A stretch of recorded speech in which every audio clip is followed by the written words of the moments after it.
All it takes is one natural disaster before this becomes an emergency.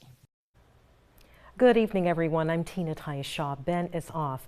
Thank you for joining us. You just heard from Jennifer Hilburn, a North Coast advocate for 100 Miles. She is talking about the Abercorn Creek warehouse site.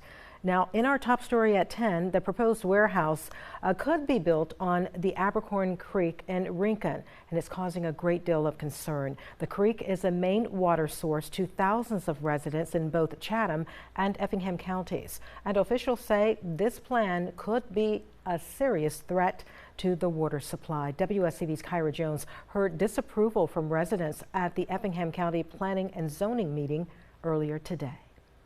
With the Hyundai plant construction already underway, additional manufacturing is on its way, and people are moving into the region. But a major water source that supplies several counties could be impacted in the long run. The Effingham County Planning and Zoning Commission met Wednesday to discuss the proposed warehouse site plan on Old Augusta Road in Rincon. The site would sit along Abercorn Creek, which is a major water supply to 400,000 residents in Chatham and Effingham counties.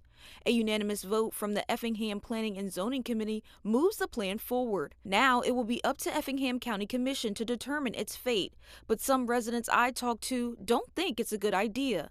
Our water does not get cheaper, and a lot of that expense is the price of cleaning it up. So the dirtier it gets, the more we're going to pay to clean it. And I think that's a major concern for everyone, along with just the safety of what contaminants could be in there in the future. Jennifer Hilburn, a North Coast advocate of 100 Miles, which is a nonprofit working to protect the environment in Chatham and Effingham County, says the solutions to protect the water supply offered by developers is only a short-term answer to a potentially massive problem. Unfortunately, the developers stood up and spoke about 1950s solutions, larger berms, bigger stormwater ponds, and how that would protect the water intake. One of the things that was recommended is a 5-foot berm. That's about as tall as I am. All it takes is one storm to knock that berm down. Hilburn says if people don't step in to stop the plan, current and future residents could be in serious trouble.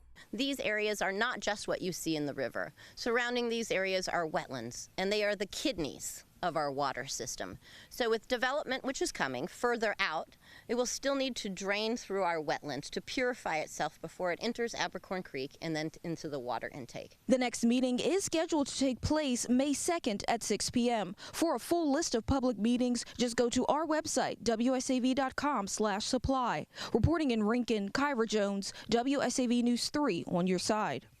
Last year, another set of developers pursued a similar project in Chatham and Effingham counties. The city of Savannah threatened to take legal action then, but the developers dropped out earlier this year for an unknown reason. We reached out to the city of Savannah for comment.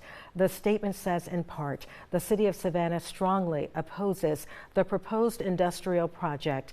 The proximity and a type of this land development project poses a serious threat to surface water quality in Abercorn Creek.